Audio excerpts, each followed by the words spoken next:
conduta. Tá aí, a gente segue acompanhando as manifestações, o complemento do voto do ministro Cristiano Zanin, que é o presidente da primeira turma. Daqui a pouco a gente traz o complemento, outras informações, mas traremos, claro, muitas análises, o que é preciso ser discutido nesta quinta-feira com os nossos comentaristas. O Roberto Mota está com a gente ao vivo aqui no estúdio em São Paulo. Mota, seja bem-vindo.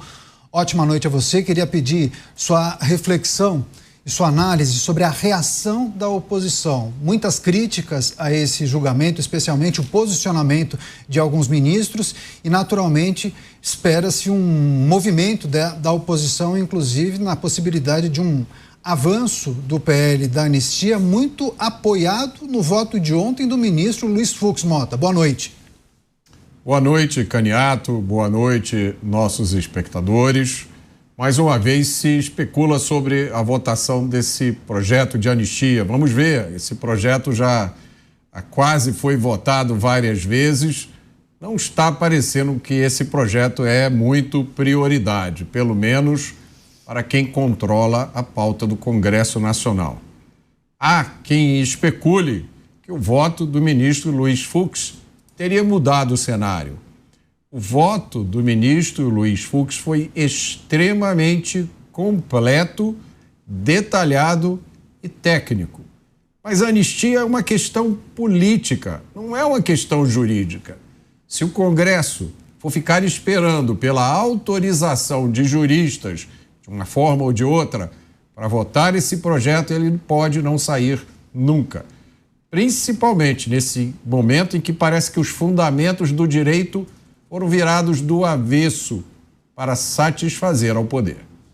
Pois é, claro que a nossa produção fez uma compilação de muitas manifestações de parlamentares em relação aos votos que vêm sendo manifestados pelos ministros. Há, no dia de ontem, um conjunto de observações que foram feitas pelos parlamentares em relação àquilo que foi exposto pelo ministro Luiz Fux. Mas há muitas críticas à maneira como os demais ministros conduziram os seus votos. O Diego Tavares está com a gente na edição de hoje de Os Pingos nos Is e vai analisar essa reação da oposição a partir dos votos que foram manifestados pelos ministros da primeira corte. Diego, seja bem-vindo, ótima noite a você. O que a gente pode esperar da oposição a partir de agora? Boa noite, Daniel Caniato, boa noite, Roberto Mota, boa noite a todos que nos acompanham nessa noite aqui nos Pingos nos Is. É sempre um prazer estar com essa audiência tão qualificada. Olha, Caniato, é um pouco do que já se esperava, né? O voto dos ministros que foi apresentado nos últimos dias, eles acabaram por confirmar uma onda daquilo que já, de fato, se esperava. Um voto duríssimo por parte de Alexandre de Moraes, a adesão total a esse voto por parte do ministro Flávio Dino e do ministro Luiz Fux, é de onde veio, de repente, a maior surpresa. Já esperávamos que Luiz Fux apresentaria uma divergência, mas acho que Fux fez mais do que isso. Ele ofereceu uma verdadeira tábua de salvação do ponto de vista narrativo para a direita bolsonarista. E eu acho que exatamente esse foi o fator que tem motivado tantas análises por parte dos parlamentares, tanto da base governista quanto da oposição, dos apoiadores do ex-presidente Jair Bolsonaro. Esse resultado jurídico, uma condenação do ex-presidente Bolsonaro e também do núcleo crucial e também dos demais núcleos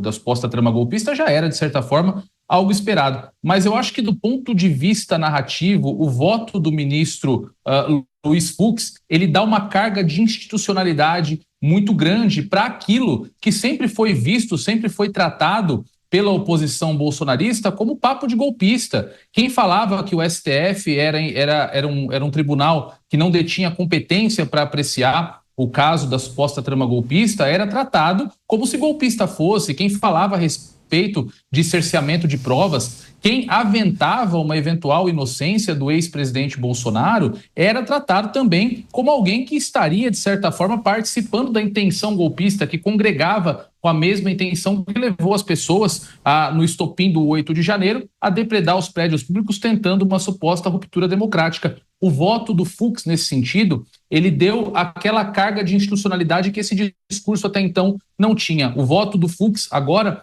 é corrente dentro da Suprema Corte. Ele suscitou uma divergência na Suprema Corte que até então era só divergência no campo de vista da narrativa política, e isso certamente muda o jogo, como já tem sido dito por diversos especialistas em direito processual penal, em direito penal, desde ontem. O voto do Fux é a primeira brecha que se abre para que, no futuro, todas essas violações que aconteceram em relação a esse processo sejam novamente debatidas e possam, tal como aconteceu com os casos da Operação Lava Jato, fomentar aí uma grande quantidade, para não dizer uma totalidade, das nulidades a respeito dessas condenações que nós estamos acompanhando. E aí, essas condenações que vão desde o ex-presidente Jair Bolsonaro até os manifestantes do 8 de janeiro que tiveram uma participação mínima em relação a todo esse contexto que gerou essa quantidade de fatos que por tanto tempo têm sido discutidos na imprensa e pela sociedade de modo geral. Agora, o que resta realmente é aguardar qual que vai ser a estratégia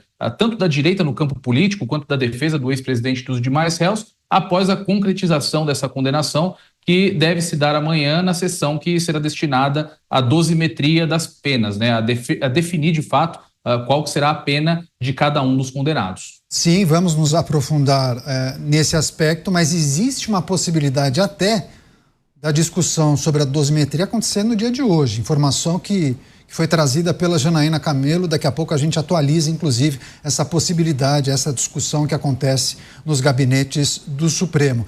Então, confirmada a informação, o voto do ministro Cristiano Zanin, que é o presidente da primeira turma, no sentido de condenar os réus. Então, formalizada, oficial a informação, primeira turma do STF condenando o ex-presidente Jair Bolsonaro pela suposta trama golpista, placar de 4-1 pela condenação.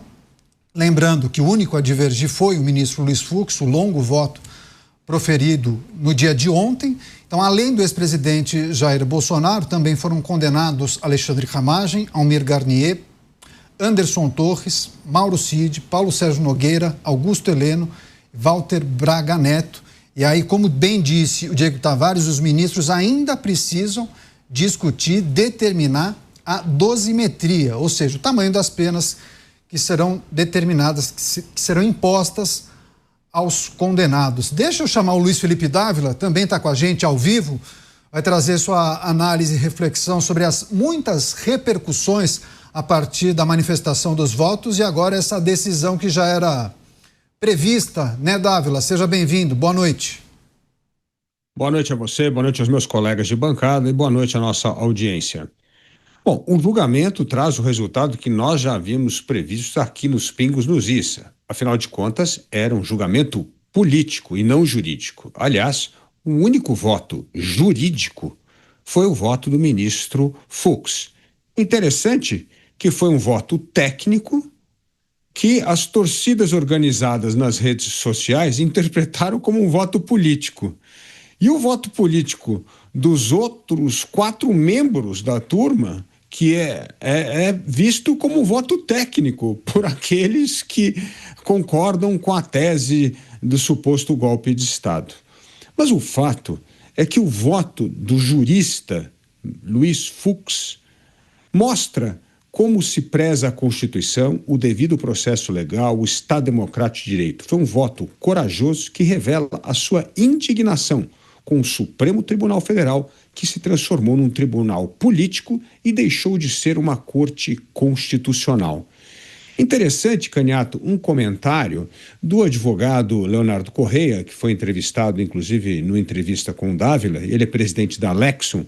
Ele disse o seguinte: quando os atos preparatórios passam a ser lidos como atos executórios, não estamos diante de técnica, mas de alquimia. E essa elasticidade tem um efeito devastador. Todos passam a viver sobre a sombra da incerteza, sem saber onde começa a liberdade e onde o juiz resolverá enxergar o crime. Este é o problema desta decisão e o que ela abre, essa subjetividade na interpretação da lei, do Código Penal.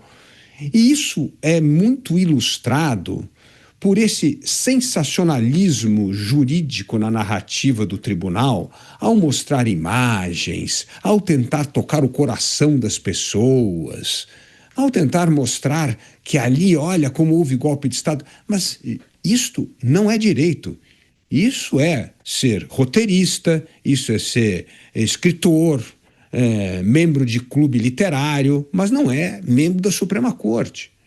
Aliás, o voto da ministra Carmen Lúcia vai muito nessa linha. É um voto genérico, citando mais historiadores do que juristas e endossando a tese da Procuradoria-Geral da República e o voto do relator Alexandre Moraes. Então, essa intervenção retórica, inclusive do próprio Alexandre Moraes, durante o voto, para ressaltar os pontos que mostram como houve golpe de Estado, isso é muito diferente do voto do ministro Luiz Fux, que removeu a espuma da retórica e decupou os fatos, embasados na lei, no Código Penal e na Constituição. É assim que deve se portar um ministro do Supremo Tribunal Federal. Pois é, estamos acompanhando a conclusão do voto do ministro Cristiano Zanin, que é o presidente da primeira turma, mas placar já definido, 4-1, pela condenação do grupo, núcleo crucial da suposta trama golpista. Deixa eu só passar mais uma vez para o Roberto Mota. Tem um aspecto que a gente precisa discutir e considerar a partir da manifestação do voto de Luiz Fux no dia de ontem. Mota, muitos juristas começaram a apontar caminhos, possibilidades, e há muitos debates, inclusive, entre advogados sobre alternativas, né? Mas para além da questão jurídica, eu acho que há ingredientes políticos que acabam, inclusive, fortalecendo alguns grupos no sentido de pensar em alternativas, em caminhos possíveis, não somente em torno da anistia, do PL da anistia, mas pensar em caminhos políticos e jurídicos. Enfim, como você tem visto essas articulações e as muitas discussões a respeito? Muita confusão, Caniato, muita opinião divergente. É muito difícil nesse momento a gente dizer qual é o caminho. Esse é um momento em que a política e a justiça se misturaram de uma forma quase inacreditável. E a gente só teve um pouco da noção do ponto ao qual o Brasil chegou depois do voto do ministro Fux ontem, que foi uma aula de direito. O ministro Fux não deu palpites. O ministro Fux não expressou sentimentos. O ministro Fux, no seu voto, quase não usou adjetivos. O que o ministro Fux fez foi expressar um parecer jurídico amparado em jurisprudência, inclusive do próprio tribunal, e em algumas das maiores autoridades do direito. Mota.